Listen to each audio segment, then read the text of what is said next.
2 వారాల్లో బంగారం ధరలు దాదాపు 7% తగ్గాయి. నవంబర్ 4న బంగారం ధర 10 గ్రాములకు 1200 తగ్గింది. వెండి కూడా 2500 తగ్గింది. అక్టోబర్లో బంగారం ధరలు పెరుగుతూనే ఉన్నాయి. అక్టోబర్ 17న 10 గ్రాములకు 1.33 లక్షలకు చేరుకుంది. అయితే అప్పటి నుండి ధర నిరంతరం తగ్గుతూనే ఉంది. గత 2 రోజుల్లో బంగారం ధరలు కూడా తగ్గాయి. ఢిల్లీ బులియన్ మార్కెట్లో 99 స్వచ్ఛత బంగారం ధర 10 గ్రాములకు 1200 తగ్గి 1,20,100కు చేరుకుంది. ఈ కాలంలో వెండి ధరలు కూడా 2,500 తగ్గాయి. India bullion and jewellers association October 17న స్వచ్ఛమైన బంగారం ధర 10 గ్రాములకు 1,29,584గా ఉంది.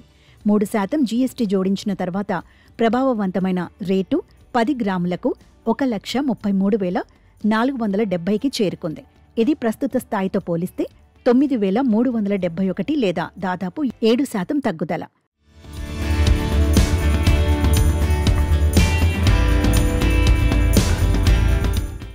బలమైన యుఎస్ డాలర్ డిసెంబర్లో మరిన్ని రేటు కోతలను తోసిపుచ్చిన ఫెడ్ అధికారుల ప్రకటనల కారణంగా ఇప్పుడు బంగారం ఒత్తిడిలో ఉంది. దీని ఫలితంగా డాలర్ ఇండెక్స్ 0.12% పెరిగి 99.99కి చేరుకుంది. ఇది 3 నెలల గరిష్ట స్థాయి. ఇది అంతర్జాతీయ మార్కెట్లో బంగారం బలహీనపడింది. పెట్టుబడిదారులు లాభాలను నమోదు చేసుకున్నారు. దీంతో పాటు వెండి కూడా భారీగా తగ్గింది. తాజాగా కిలోకు 2,500 తగ్గి 1,51,500కు చేరుకుంది. ఇది 1,54,000గా ఉంది. అంతర్జాతీయ మార్కెట్లో బంగారం ధరలు 0.2% తగ్గి ఔన్సుకు 3,993.65కు చేరుకుంది.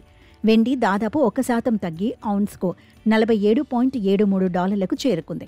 మార్కెట్ ఇప్పుడు రాబోయే ఏడీపీ ఉపాధి డేటా, ఐఎస్ఎం పిఎంఐ నివేదికపై దృష్టి సారించింది.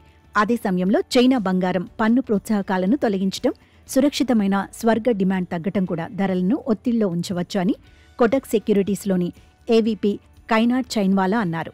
మొత్తానికి చైనా వాళ్లు ఏం చేసినా ప్రపంచం గడగడలాడాల్సిందే.